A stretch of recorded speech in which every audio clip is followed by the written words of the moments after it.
Buen día.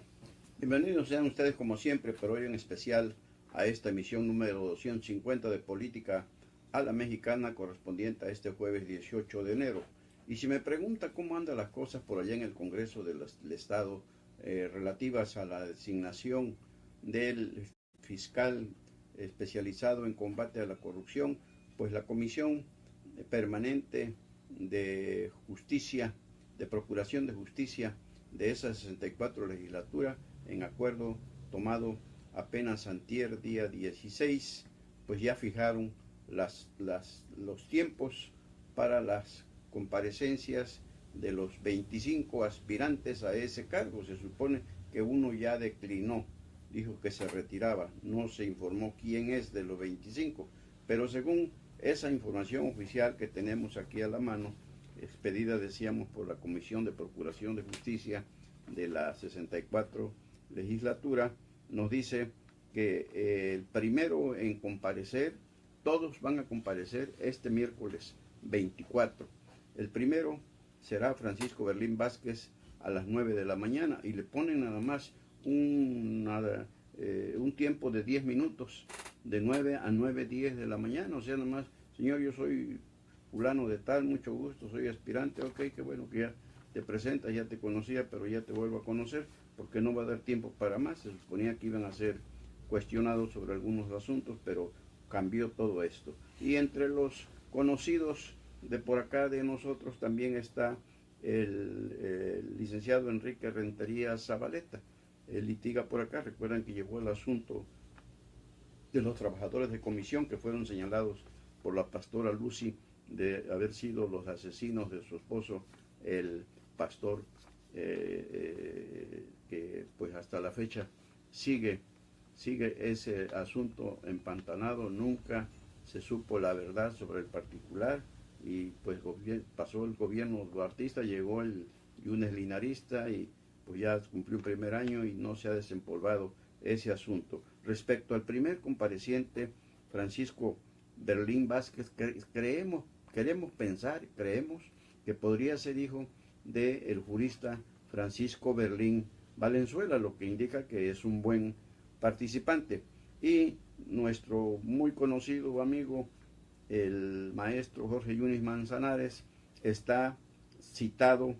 para las 9:45 de la mañana de este miércoles 24 y tiene una tolerancia hasta las 9:55. Decíamos, no entendemos cuál es la razón de tan poco tiempo para su presentación. Y me preguntan, ¿y qué pasó con Marco Evans Torres Zamudio, el que se supone que es el señalado por el dedo del fiscal Jorge Winkler Ortiz? Bueno, pues él está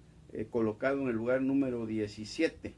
Marcos Evans Torres Zamudio, de la 1 a la 1:10 de la tarde.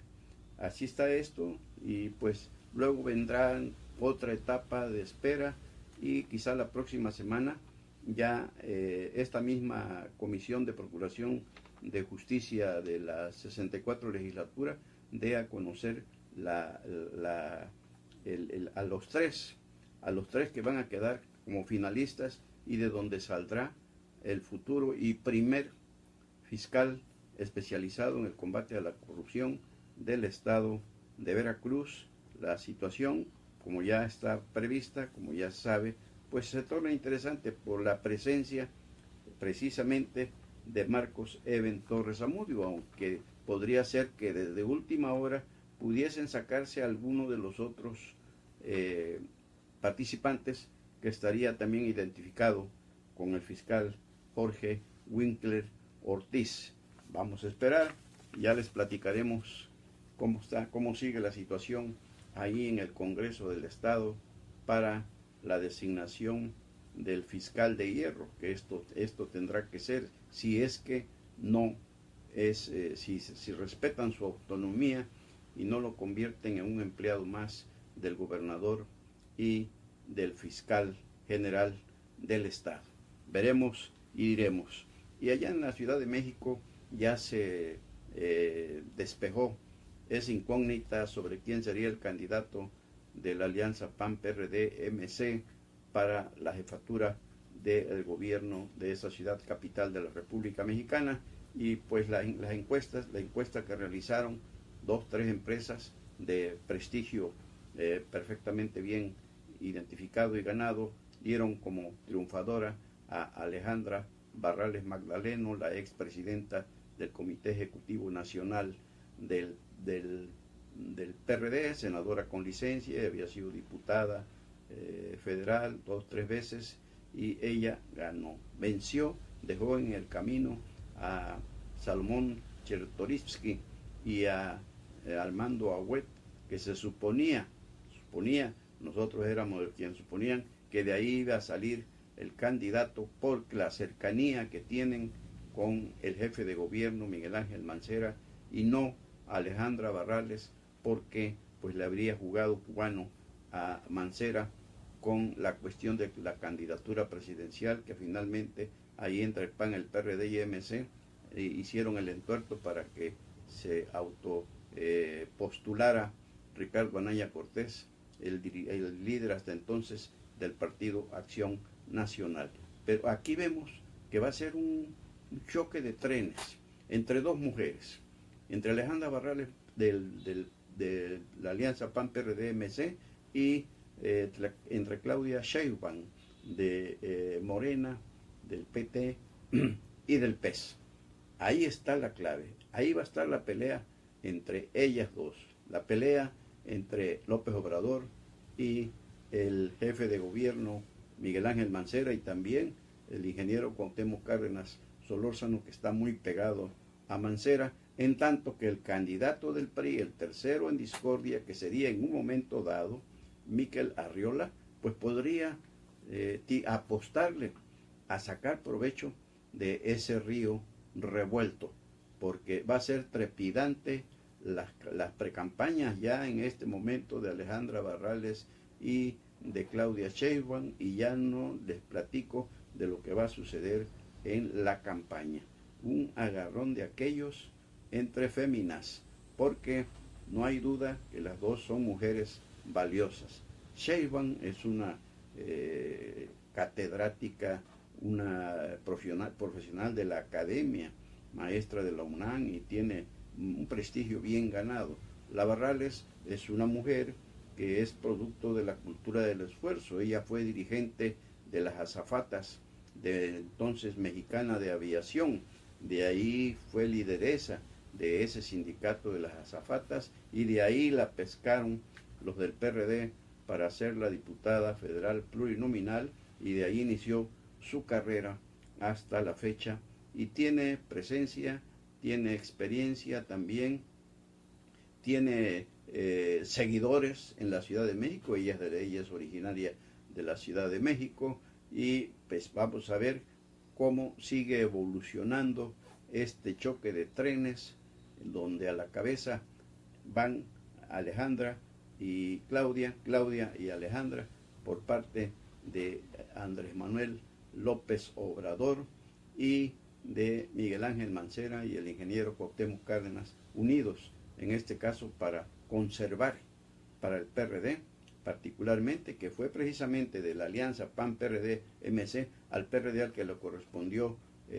proponer al candidato, en este caso Alejandra Barrales. Y a eso le apuestan el ingeniero Cárdenas y Mancera, cuando Ricardo Anaya les echó abajo el proyecto de la presidencia de la República para el que estaba propuesto Miguel Ángel Mancera. Interesante, ¿no? ¿Qué les parece esto? Cuando pues hay que, como dicen, no hay que perderlos de vista, porque el entre va a ser de pronóstico reservado. Y pues Miquel Arriola del PRI, en este caso sus posibilidades se vuelven menores, y podría en un momento dado capitalizar a ese voto indeciso, o a quienes definitivamente no están o no estarían de acuerdo con las propuestas de Morena y de, en este caso, Mancera y el ingeniero Cárdenas. Y una buena noticia por acá, que unos jóvenes profesionistas, ellos, gente valiosa, de esa que decíamos hace unos días cuando hablábamos de Pedro Kumamoto, todavía ayer, y de dos jóvenes que están buscando la posibilidad de ser candidatos a diputados locales por el distrito urbano, por la vía independiente. Bueno, pues un grupo de jóvenes organizados en una asociación civil, ingeniería ambiental. Ellos ayer presentaron un proyecto para industrializar la basura, los desechos sólidos, y que en principio dicen que se atacarían los tiraderos a cielo abierto, focos de contaminación de hace muchos años aquí en la región, como es el basurero de Las Matas y el que está en Villa Allende al otro lado del río. Y también, bueno, dicen que también se podría aplicar para resolver la situación tan crítica de la basura que se está viviendo desde el mes de fines de diciembre aquí en Coatzacoalcos, por deficiencias que dicen que fueron manipulaciones para de ahí tener el pretexto del relleno sanitario allá en Chinameca, que todo indica que ya se vino abajo. Se le derrumbó el negocio al presidente municipal Víctor Carranza Rosaldo y al empresario Arturo Quintanilla Hayek. Bueno, los jóvenes dicen todavía hay algo más interesante en esto y que no dudamos, sería extraño y se le reprobaría a Víctor Manuel Carranza Rosaldo el hecho de que no escuchara a estos jóvenes, que por lo menos los atienda y que vea que es un proyecto viable, no es un ensayo. Son jóvenes que saben lo que dicen, son profesionistas y conocedores de la situación. Ellos dicen que este proyecto, fíjense ustedes, puesto a trabajar, no costaría un solo peso. ¿Por qué? Porque son proyectos financiados por la Semarnat, por la Secretaría del Medio Ambiente y Recursos Naturales.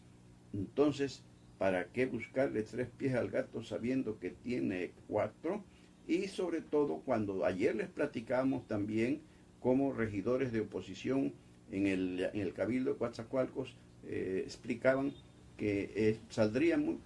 en más de 200 millones de pesos, casi 400 millones de pesos anuales el tiradero de Chinameca. Entonces aquí está esta propuesta que hacen los jóvenes de Ingeniería Ambiental Sustentable,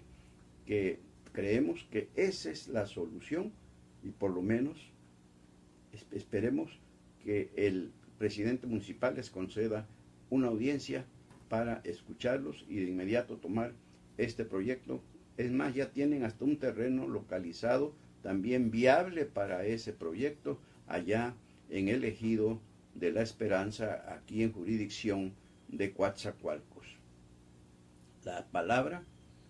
la tienen, o mejor dicho, ahí les hablan al Cabildo Plural de Coatzacoalcos, al Cabildo Plural de Minatitlán, al Cabildo Plural de Cozoleacaque y de todos los municipios de la región que tienen problemas con el asunto de la basura, su recolección, su tratamiento y su confinamiento. Esta sería esa planta industrializadora que decíamos también en algún momento y en campaña ofreció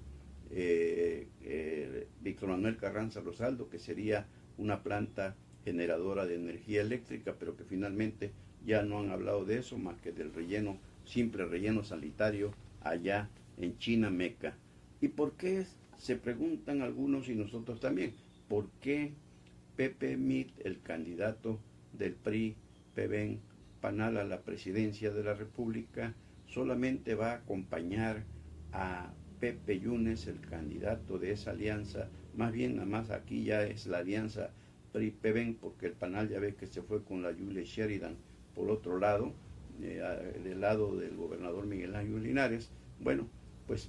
¿por qué nada más va a acompañarlo Pepe Mit a Pepe Yunes en Minatitlán? De un total de 13 municipios que empezó a recorrer Pepe Yunes ayer allá en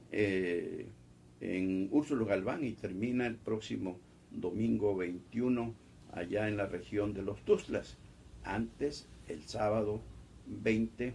estará aquí en Minatitlán,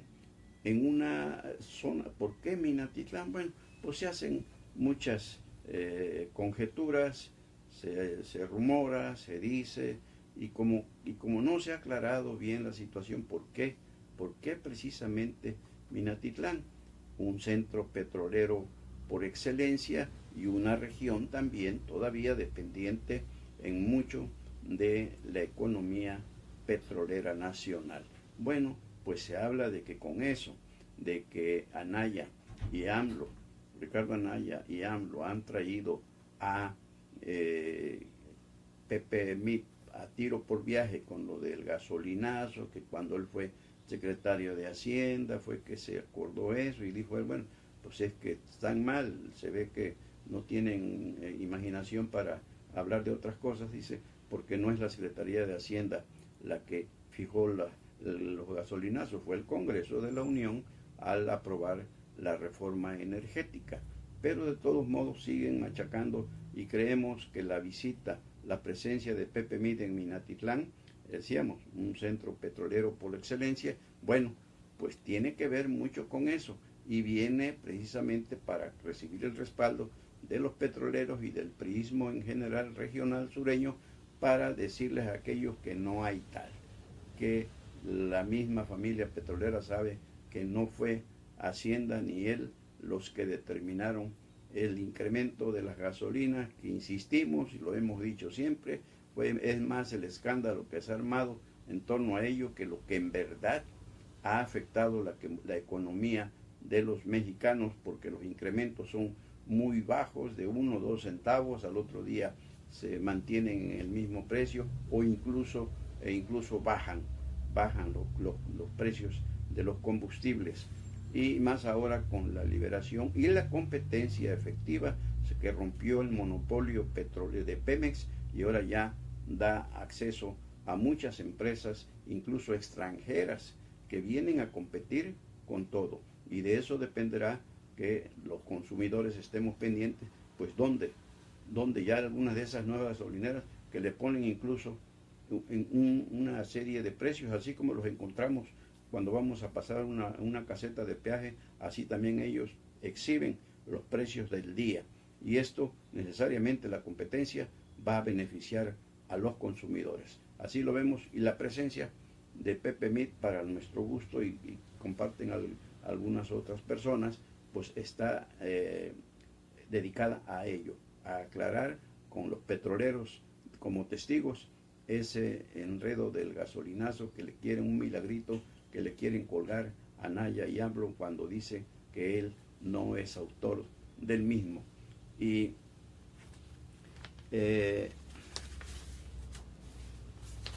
¿por qué resulta, por qué creen ustedes, a ver su punto de vista,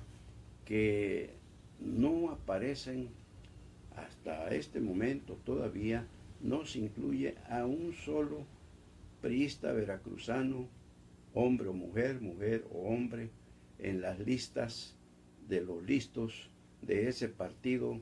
para las senadurías plurinominales? ¿Por qué creen que sea?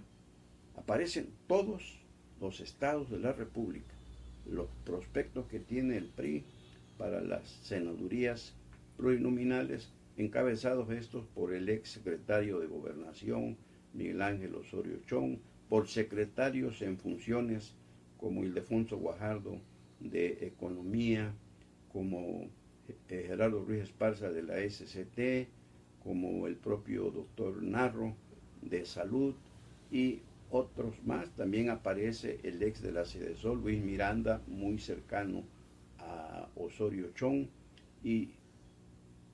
de todas las entidades aparecen ya algunos dinosaurios, otros bebesaurios, pero menos Veracruz. No se ha dicho quiénes podrían ser los candidatos del PRI para las senadurías plurinominales, y esto es fácil de entenderse y de explicarse.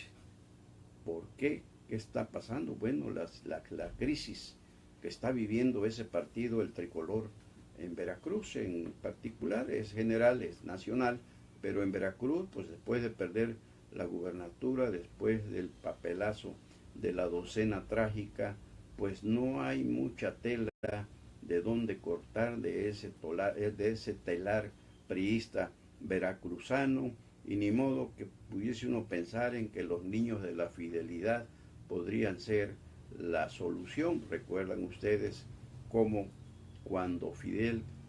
operó su sucesión en favor de Javier Duarte de Ochoa, que era el tonto de la colina que le convenía para dejarlo ahí cuidar las espaldas, y resultó que terminó embarrándolo de cabo a rabo. Y entonces se recuerda cómo Fidel le recomendó a la vieja guardia priista de más de 60 años de edad que se fueran a la camita, porque eran los tiempos del relevo generacional y venían los nuevos jóvenes del PRI, y ahí los tenemos, están con fuero allá en San Lázaro, como Jorge Carballo, Eric Lagos Hernández, Edgar Espinoso Carrera, como Tarek Abdalá, como Adolfo Mota Hernández y otros que finalmente por el fuero que tienen es que no los ha podido atrapar, y también porque no han querido. Ya ve que han entretenido mucho el desafuero de Tarek Abdalá. El mismo PRI allá está protegiéndolo, y pues ni modo que alguno de ellos pueda aspirar al Senado de la República, y menos por la vía directa en las urnas, porque de seguro pierden, y por la vía plurinominal pues tampoco, en prestigio tampoco le conviene al PRI arrastrar esas rémoras. Y en cuanto a los candidatos del PRI que irían a las urnas, pues como se sabe, se ha hablado de que serán mujeres, en este caso Anilú Ingram Ballines, la delegada todavía federal de la Sede Sol, y Elizabeth Morales García, la delegada federal del ISSSTE en Veracruz, pero pues las dos tienen también situaciones ahí complicadas. Anilú se le ha acusado de orientar, de manipular recursos de Sedesol en apoyo al PRI, y por el otro lado pues se acaba de quedar huérfana de padrino, que dicen que era el exsecretario de Gobernación Osorio Chong, y pues a ver si todavía le alcanza la cuerda a Osorio Chong para mantenerle esa posición de precandidata o aspirante directa a una senaduría. Y por el otro, en el caso de Elizabeth Morales García, pues se sabe el papelazo que hizo como alcaldesa de Jalapa, y después quiso ser diputada federal por el distrito urbano de la capital veracruzana, y también la derrotaron, perdió. Entonces pues no hay más, hay otros, se habla de otras gentes, por ejemplo Marcelo Montiel, que podría ser también un candidato a una senaduría plurinominal, pero todavía no se confirma nada de esto. Pero extraña que en esa lista que ya circula, que del PRI para las posiciones plurinominales hacia el Senado de la República, no aparece todavía Veracruz, y en consecuencia ningún veracruzano ni veracruzana. Así está la crisis en ese partido. Y la diputada Rocío Nale nos sorprendió unas declaraciones que hizo ayer, y ustedes, donde dice que pongan atención por favor, porque es algo que sí en realidad no es común en ella. Dice, por ejemplo,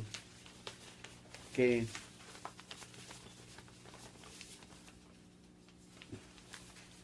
dijo, desgraciadamente, esto dicho por Rocío Nale, desgraciadamente, y digo desgraciadamente porque a nadie le tiene que alegrar esto. La situación de Veracruz es tremenda, es caótica. Le tenemos que poner muchísima atención todas las fuerzas políticas y los tres poderes de la Unión. Esto que dice Rocío Nale hoy ya cambió el discurso ese agresivo, beligerante, que incluso la llegó a insistir machacantemente en que era necesaria la presencia de un comisionado nacional porque Veracruz era un estado fallido, que el gobernador no servía para nada. Pero ahora que ya el cambio, el giro de 180 grados que vemos, es seguramente porque ahora ya son gobiernos también en 16 municipios y están precisamente padeciendo la misma situación que ya venía. Es una bola de nieve que desgraciadamente en lugar de disminuir su tamaño, pues ha ido creciendo. Y por eso llama la atención ese mensaje tan conciliador, tan prudente, tan honesto de Rocío Nale. Y es que ya también sus principales alcaldes, en este caso vamos a citar a Hipólito Rodríguez Herrero de Jalapa y a Víctor Manuel Carranza Rosaldo de Coatzacoalcos, pues también ya han dado muestras de que están acercándose más al gobernador Miguel Ángel Linares y aprueban todas las medidas que ha tomado. Hipólito, les decíamos, estuvo de acuerdo con el gobernador en que llegara el ejército y otras fuerzas federales a Jalapa para, pues después de las ejecuciones del pasado fin de semana. Aquí también ya Víctor Manuel Carranza habla también de que están trabajando bien, que iban a llegar más patrullas. Y por el otro lado, pues hoy también nos sorprendió Rocío Nale con un video playero. Lo grabó ahí en la zona del Paseo de las Escolleras, donde habla ya habla que parece que ya está en la antesala de ser la secretaria de Energía, como aparece en el presunto gabinete de Andrés Manuel López Obrador para el 2018-2024. Y pues incluso fustiga a esos trasnochados nacionalistas que siempre han estado casi estorbando la buena marcha de la industria energética nacional con aquello de que vamos a perder la soberanía y el control de esos bienes, pero pues esto no lo ha dicho más que la izquierda trasnochada precisamente, que siempre ha estado con esa cantaleta de que la reforma energética pues fue una traición a la patria porque se iba a privatizar la industria y hasta la fecha y no lo contempla y la Constitución tampoco lo permitiría porque pues la reforma energética ya es una ley constitucional, pero en ningún momento habla de privatización. Se abrió a la inversión privada nacional y extranjera porque Petróleos Mexicanos era el clásico rico pobre que teniendo ahí todos los elementos, la materia prima, no podía explotarla porque por falta de recursos y por falta de tecnología, que tampoco podía comprarla por no tener, por estar descapitalizado. Y hoy vemos ese discurso de Rocío Nale, pues ya muy distinto y ya hablando, decíamos, ya como si estuviera en la antesala de tomar posesión como secretaria de Energía. Dice que ya un grupo de expertos, incluidos ella, están analizando la situación de la energía en México y particularmente la que opera o administra Petróleos Mexicanos y también la Comisión Federal de Electricidad. Pues qué bueno que los discursos cambien y que este brusco giro del doble discurso de Rocío Nale pues sea para bien, porque hemos insistido, de eso se trata, no de confrontar, sino de negociar, de dialogar y de ver qué es lo que más conviene a México, a los mexicanos, sin colores, ni banderas, ni ideologías partidistas. Así, ese es el México que necesitamos construir, es el Coatzacoalcos, es la región sur, es el Veracruz que necesitamos construir en conjunción de esfuerzos, de ideas, de opiniones y compromisos de todos con nuestra patria chica, el sur y Veracruz, y nuestra patria grande que es México. Ojalá y esto sea el principio de un cambio, lo dudamos por el discurso de Rocío Nale, decíamos, porque estamos en una etapa preelectoral y cuando pues no se reconoce al enemigo sus méritos, sino que por el contrario, entre más duro, mejor. Y lo vemos ahorita en las campañas, en las precampañas, como pues todo el mundo tiene la solución mágica para resolver la problemática nacional y llegado el momento, pues ya ven lo que nos resulta, más de lo mismo, sea del color que sea. Pero hagamos votos también nosotros, y así también comprometidos nosotros como ciudadanos para que las cosas cambien, pensando y actuando en forma sensata y no por buscarle los pies al enemigo, provocar situaciones que afectan a la sociedad civil en general. Por hoy es todo, hasta aquí llegamos con el comentario, con la emisión número 250 de Política a la Mexicana, correspondiente a este jueves 18 de enero, y Dios mediante, mañana por aquí estaremos. Les agradecemos como siempre su compañía, les agradecemos todo su apoyo que nos brindan, y Dios mediante, por aquí estaremos mañana, pero si hay algo antes, como siempre, regresaremos para comentarlo con ustedes. Soy Sebejara, su servidor, Carlos Velasco.